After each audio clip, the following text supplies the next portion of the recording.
देखिए, आज drama card, emotional card, victimhood card, vendetta card, ये सारे कार्ड रिजेक्ट कर दिए गए हैं कोर्ट के द्वारा और आज केवल रिपोर्ट कार्ड देना है। भ्रष्टाचार की जो डिग्रियां अरविंद केजरीवाल, मनीष सिसोदिया की है, उसके ऊपर जवाब देना है। ये वही वक्तव्य सत्येंद्र जैन के लिए देते थे। कट्टर ईमानदार है जी। 10 महीने से सत्येंद्र जैन की भ्रष्टाचार की डिग्रियां देखकर उनको राहत नहीं दी है कोर्ट ने। क्या कोर्ट विद्वेष की भावना से काम कर रहा है? मनीष सिसोदिया सुप्रीम कोर्ट तक गए, कहीं राहत नहीं मिली। उल्टा मनीष सिसोदिया के विषय में कोर्ट ने कहा है कि वो आर्किटेक्ट है घर शराब घोटाले के। 100 करोड़ रुपए उन्होंने लिए हैं। उन्होंने किस प्रकार से इस पूरे भ्रष्टाचार को अंजाम दिया है और सरकार इसमें कैसे लिप्त है वो बताया गया है कोर्ट के द्वारा अपनी फाइंडिंग में। तो क्या कोर्ट विद्वेष की भावना से काम कर रहा है? अगर कोई सबूत नहीं था, कुछ नहीं था उनके खिलाफ, तो कोर्ट से राहत ले लेते, एफआईआर क्वॉश करवा देते। आज एक भी स्पेसिफिक सवाल का शराब घोटाले पे जवाब नहीं आ रहा। 2.5% से 12% कमीशन कैसे हुई? ब्लैक लिस्टेड और मैन्युफैक्चरिंग कंपनी को कैसे आपने आने दिया? कैसे इनको शो कॉज नोटिस दी गई थी, उस पर कोई कार्रवाई नहीं की गई? होलसेल प्राइवेट सेक्टर को दे दिया धवन कमेटी रिपोर्ट के खिलाफ जाकर। इन सवालों से भागना है, इसलिए बहाना बनाना है। क्या कोर्ट ने भी विद्वेष की भावना से काम किया है? और अगर शराब घोटाला हुआ ही नहीं तो वापस क्यों लिया? 1800 करोड़ का नुकसान हुआ, ये आरटीआई ने क्यों बताया? इन सवालों का जवाब नहीं आ रहा है। केवल ये करते हैं भ्रष्टाचार अपरंपार, पकड़े गए तो चिल्लाते अत्याचार अत्याचार, सड़कों पे करेंगे दुराचार, यही इनका शिष्टाचार। So today, Gaurav Bhatia said you were the chairperson of the meeting where this leaker scam was composed.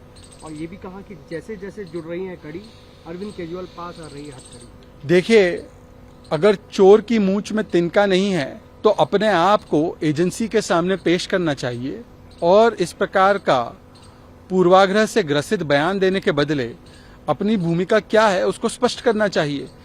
हकीकत तो ये है कि आज कोर्ट ने माना है कि ऐसा शराब घोटाला हुआ जिसके मुख्य अपराधी या मुख्य आर्किटेक्ट मनीष सिसोदिया थे और किस प्रकार से जीओएम और कैबिनेट में इस टेलर मेड पॉलिसी, जिस पॉलिसी का फायदा शराब माफिया के लोगों को हुआ, उसको किस प्रकार से अप्रूव कराया गया, उसको प्रस्तुत किया गया।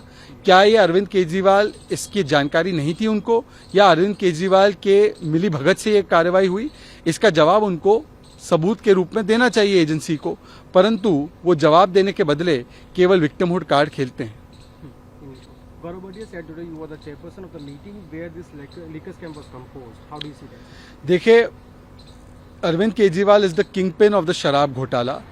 The fact is that Arvind has given a statement that the meeting took place at Mr. Kejriwal's house. The courts have observed and found how this sharab घोटाला took place and how the GOM and the cabinet took this decision, and that this entire policy was tailor-made to give a benefit to the sharab mafia. That was done against the recommendations of the expert committee. Now, Mr. Kejriwal, if he has nothing to hide, if there is no tinka in the mooch of the chore, he must submit himself to the agencies, give his side of the story. But rather than that, the manner in which they are reacting shows that they have something to hide.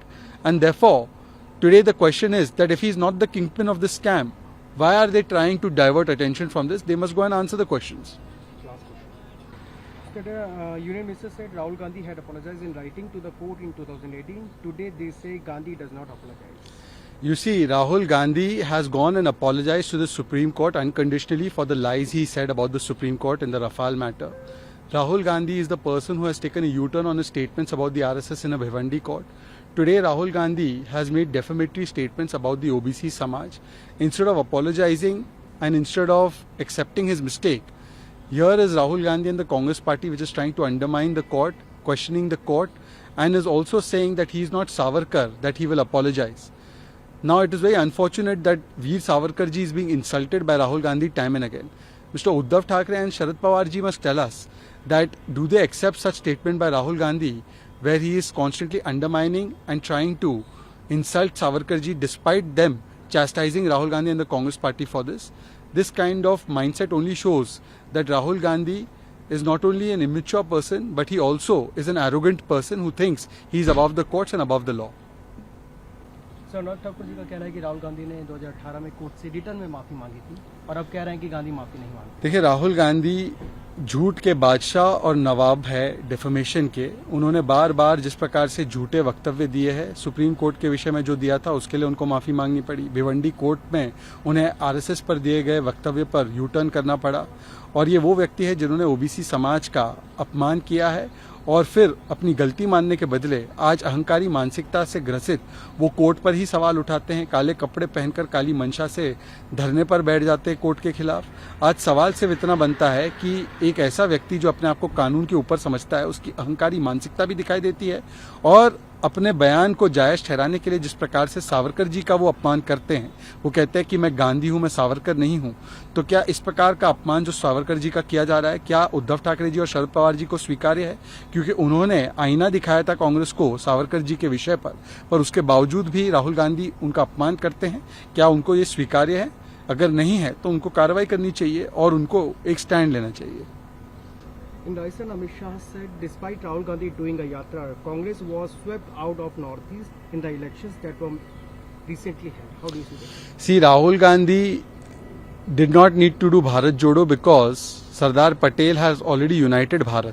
But after Bharat Jodo, the first set of elections that took place, Janta said Congress Chodo. And Janta has done such a Congress Chodo that Congress is now wiped out from the Northeast. And it is not just Janta which is saying Congress Chodo. It is even the leaders of Congress who are doing Congress Chodo. Whether it is Anil Antony, whether it is other leaders of the Congress party, they all are doing Congress Chodo.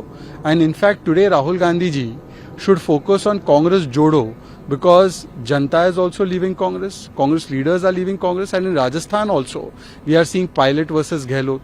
In Maharashtra we are seeing Thorat versus Patole. We are seeing Karnataka DK Shivkumar versus Siddaramaiah. We are seeing in every area it is Congress versus Congress, and therefore it is not Bharat Jodo, but it should be Congress Jodo that Rahul Gandhi should embark upon. Sir, Amit Shah ji का कहना है कि भारत जोड़ो यात्रा करने के बावजूद भी कांग्रेस नॉर्थ ईस्ट से निकली, क्या कहना है? देखिए, भारत तो जुड़ा हुआ था पहले से, सरदार पटेल जी ने जोड़ दिया था, परंतु भारत जोड़ो के बाद राहुल गांधी की इस यात्रा के बाद जो पहले चुनाव हुए, उन चुनावों में नॉर्थ ईस्ट में जनता ने कांग्रेस छोड़ो कर दिया, और ऐसा कांग्रेस छोड़ो किया कि कांग्रेस वहां के राजनीतिक पटल से गायब हो रही है, विलुप्त होती जा रही है। दूसरी ओर जनता के अलावा कांग्रेस के नेता भी कांग्रेस छोड़ रहे हैं एक के बाद एक, और जो बची कुची टूटी फूटी कांग्रेस है उसमें कांग्रेस बनाम कांग्रेस चल रहा है। कहीं गहलोत बनाम पायलट चल रहा है, कहीं बाघेल बनाम टीएस सिंह देव चल रहा है, कभी थोराट बनाम पटोले चल रहा है, कभी डीके शिवकुमार बनाम सिद्धरमैया चल रहा है। तो राहुल जी को भारत जोड़ो नहीं, कांग्रेस जोड़ो पर पहले निकलना चाहिए। पहले कांग्रेस जोड़ो, फिर भारत को जोड़ो।